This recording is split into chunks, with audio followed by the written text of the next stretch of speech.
স্বাধীন বিচার বিভাগের জন্য রায় দিয়েছে জনগণ, কিন্তু এখনো পর্যন্ত সরকারি দল এই বিষয়ে কোনো উদ্যোগ নেয়নি, এমন অভিযোগ করেছেন এনসিপি নেতা আখতার হোসেন। বৃহস্পতিবার বিকেলে জাতীয় সংসদের বাজেট অধিবেশনে এমন অভিযোগ করেন রংপুর ৪ আসনের এমপি।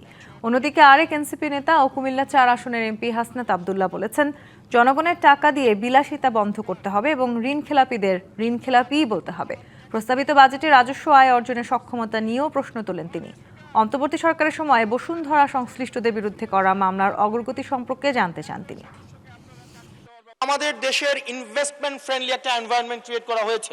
আমি ১০০ টাকা ইনকাম করি, আমার সর্বসাকুল্যে আমার ট্যাক্স চলে যায় ৫.৫%। মাননীয় স্পিকার, জনগণ গণভোটের রায় দিল, জনগণ এখানে সংবিধান সংস্কার পরিষদ গঠনের জন্য রায় দিল। এখনো পর্যন্ত সরকারি দল সংবিধান সংস্কার পরিষদের কথা তারা বলছে না। জনগণ স্বাধীন বিচার বিভাগের জন্য রায় দিয়েছে, এখনো পর্যন্ত সরকার দল সেটার ব্যাপারে কিছু বলছে না। নগদ নিয়ে এলো হার না মানা হার অফার। সর্বনিম্ন ১০,০০০ টাকা রেমিটেন্স নগদে পাঠালে থাকছে স্বর্ণের হার জেতার সুযোগ।